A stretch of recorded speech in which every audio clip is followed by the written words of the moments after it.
Saudara yang diberkati Tuhan, saya mengawali perenungan ini dengan sebuah kisah di mana sebuah perusahaan kecantikan membuka perlombaan bagi masyarakat untuk mengirim foto seseorang yang mereka anggap paling cantik. Perlombaan tersebut, Bapak Ibu Saudara-saudara, tentunya dilakukan untuk mendukung produk mereka yang dikhususkan kepada perempuan yang ingin tampil cantik. Dan setelah perlombaan ini dibuka, ribuan orang mengirimkan fotonya kepada panitia, sehingga panitia pun disibukkan untuk memilih foto manakah yang layak untuk mewakili kata cantik sesuai dengan ukuran dari perlombaan kecantikan itu. Di tengah-tengah tugas untuk memilih foto tersebut, seorang panitia menemukan sebuah foto yang dikirim oleh seorang anak kecil. Panitia itu kaget melihat foto tersebut, lalu ia membuka tulisan yang ikut disertakan dalam foto itu. Setelah ia membaca, Bapak Ibu Saudara-saudara, panitia itu pun kemudian menyerahkan foto itu kepada direktur perlombaan kecantikan itu, yang juga ikut terdiam melihat dan membaca surat yang ada di balik foto tersebut. Isi suratnya kurang lebih demikian, Bapak Ibu Saudara-saudara. Saya mengirimkan foto ini karena bagi saya, dia adalah perempuan yang tercantik yang pernah saya lihat. Dia selalu tersenyum padaku di ujung gang saat aku berangkat sekolah. Senyumannya begitu tulus, sehingga siapapun yang melihat senyumannya akan menjadi bersemangat. Mendengar perkataan si anak kecil itu, Bapak Ibu Saudara-saudara, direktur perlombaan kecantikan itu mengatakan kepada panitia, anak ini bisa melihat kecantikan yang tulus, tetapi kita tidak bisa memenangkannya dalam perlombaan ini. Karena bagaimana mungkin perusahaan kecantikan seperti kita ini menjadikan foto itu sebagai pemenang dalam perlombaan kecantikan ini. Saudara-saudara yang diberkati Tuhan, tahukah siapa yang ada di dalam foto tersebut? Ternyata foto itu adalah seorang nenek tua yang rentan, yang sedang tertawa lepas dengan gigi yang ompong, dengan kulit wajah yang keriput. Saudara yang diberkati Tuhan, kisah ini mau menggambarkan bahwa kecantikan tidak harus dinilai dari luar, tetapi cantik itu ada di dalam, bukan hanya ada di luar. Di Minggu Transfigurasi ini, Bapak Ibu Saudara-saudara, kita juga menemukan kisah tentang wajah Musa yang bercahaya. Apa yang menyebabkan wajah Musa bercahaya? Relasi Allah dengan Musa lah yang membuat wajah itu kemudian menjadi bercahaya. Relasi yang begitu dekat itulah yang membuat Musa mengalami perubahan. Melalui cahaya kemuliaan Tuhan yang tampak di wajah Musa, orang-orang Israel menyadari bahwa Tuhan hadir di dalam diri Musa. Saudara yang diberkati Tuhan, Keluaran pasal 34 ayat 29 sampai 35 ini merupakan bagian dari pembaharuan perjanjian antara Allah dengan Israel.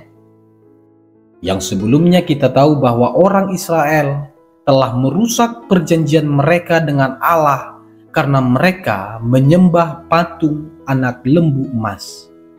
Mereka berpaling daripada Tuhan ketika Musa berada di Gunung Sinai. Mereka tidak percaya kepada Tuhan.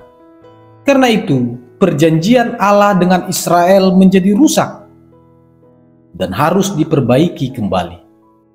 Allah kembali memberikan 2 loh batu kepada Musa sebagai hukum yang mengatur kehidupan moral, kehidupan spiritual bagi bangsa Israel. Dan ketika Musa turun dari Gunung Sinai dengan wajah yang bercahaya itu, Bapak Ibu Saudara-saudara, sebagai tanda bahwa ia telah berjumpa dengan Allah. Perubahan wajah Musa yang bercahaya itu tentu saja tidak lepas dari percakapan Musa dengan Allah. Karena Musa memohon agar Allah memperlihatkan kemuliaannya itu kepada dirinya dan juga kepada bangsa Israel. Saudara-saudara, cahaya yang tampak di wajah Musa itu mau menandakan bahwa Allah hadir di dalam kehidupan Musa.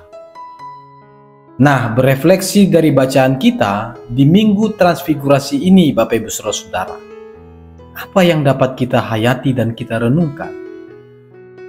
Semakin dekat hubungan seseorang dengan Tuhan, harusnya semakin kelihatan juga kemuliaan Allah itu di dalam hidupnya.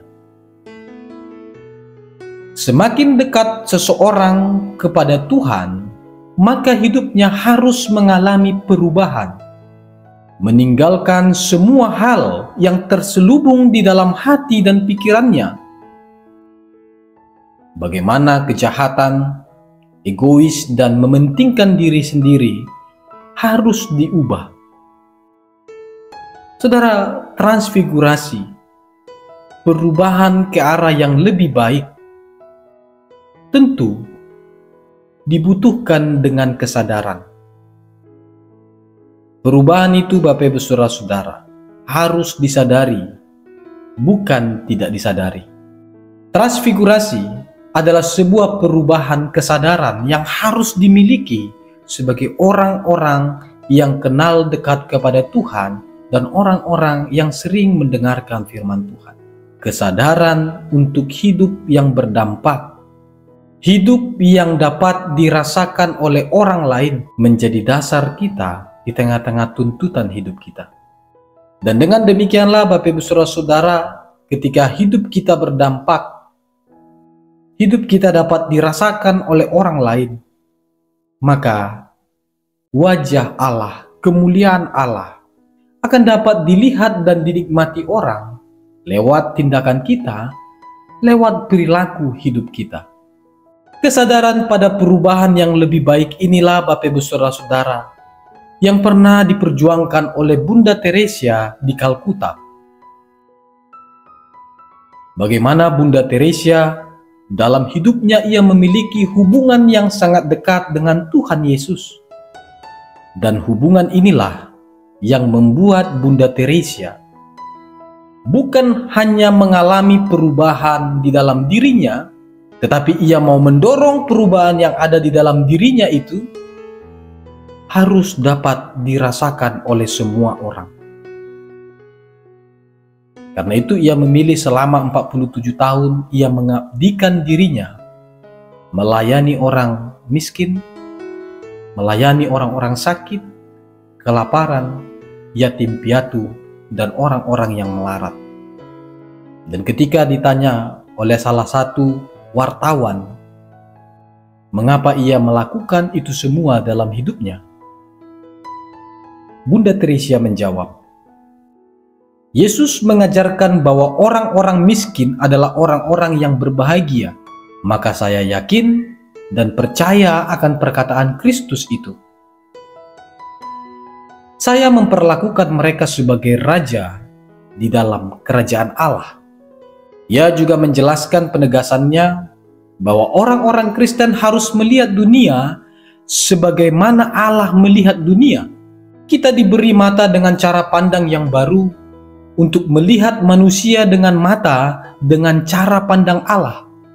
Maka ketika kita memiliki hal demikian, kemuliaan Allah, wajah Allah harusnya juga dirasakan kepada mereka, orang-orang yang disebut Bunda Teresia adalah miskin, orang-orang lapar, dan orang-orang yang menderita.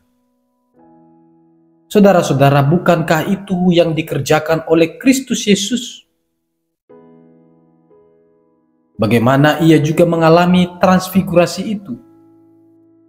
Dengan tujuan bahwa kehadirannya ke dunia ini adalah untuk mengajarkan kerajaan Allah. Bagaimana kerajaan Allah itu juga berpihak kepada orang-orang melarat, orang-orang miskin. Dan perubahan itulah yang juga harusnya dituntut kepada kita di Minggu Transfigurasi ini. Bahwa kita tidak hidup sendiri, dan ketika kita memiliki perubahan, kita dituntut untuk melihat bagaimana Allah melihat. Saudara yang diberkati Tuhan, Minggu Transfigurasi ini, kita diajak untuk mengalami perubahan dengan sebuah kesadaran akan kemuliaan Allah. Bahwa masing-masing kita memiliki wajah Allah dan memiliki kemuliaan Allah. Dan perubahan inilah yang dituntut kepada kita untuk sadar bahwa di dalam diri kita yang memiliki wajah dan kemuliaan Allah itulah, maka di dalam kehidupan kita harus tampak juga perilaku hidup kita itu mencerminkan kemuliaan Allah. Transfigurasi adalah sebuah kesadaran, Bapak Ibu Saudara-saudara. Bagaimana kemuliaan Allah yang ada di dalam diri kita itu harus tampak pada sebuah tindakan sesuai dengan cara Allah melihat manusia. Demikian pula lah cara Allah melihat manusia, kita memakainya bagaimana kita melihat sesama. Berubah dalam cinta dan kasih, menghidupi sebuah gaya hidup kemuliaan Allah di dalam kehidupan kita.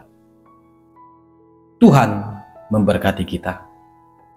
Amin.